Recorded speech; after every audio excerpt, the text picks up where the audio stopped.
Hello everyone, আসসালামু আলাইকুম। Welcome to my channel. আজকে আমি আপনাদের সাথে শেয়ার করব খুব সহজে কিভাবে ফ্রুট জেলো কেক বানিয়ে নিতে পারবেন। এর জন্য প্রথমে আমি 1 কাপ পানি নিয়ে নিচ্ছি। এখানে 250 ml পানি আছে। এখানে আমি 4 চা চামচ চিনি দিয়ে দিচ্ছি। আপনারা আপনাদের পছন্দ মতো চিনি বাড়িয়ে কমিয়ে নিতে পারবেন। এখানে আমি 1 চা চামচ আগার আগার পাউডার দিয়ে দিচ্ছি। এখানে আমি হাইকো ব্র্যান্ডের আগার পাউডার ইউজ করেছি। এখন এই মিশ্রণটাকে 2 থেকে 3 মিনিট এটাকে জাল করে নিব। জাল করে নেওয়ার পরে একটা ক্লিয়ার মিশ্রণ আসবে, তখনই বুঝবেন এটা হয়ে গেছে। আর হাত দিয়ে দেখবেন সামান্য একটু আঠালো আঠালো হয়ে যাবে, তখনই এটাকে নামিয়ে রাখতে হবে। আমার মিশ্রণটা রেডি হয়ে গেছে। এখন আমি চুলাটাকে বন্ধ করে দিব। আমি এখানে আমার পছন্দ মতো ফলগুলোকে কেটে নিয়েছি। আপনারা আপনাদের পছন্দ মতো ফল অ্যাড করে নিতে পারবেন।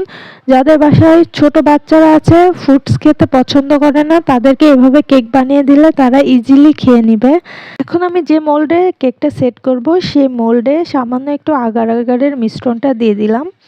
তারপরে ফ্রুটসগুলোকে সুন্দরভাবে সাজিয়ে নিব। আপনারা আপনাদের পছন্দ মতো করে সাজিয়ে নিতে পারবেন।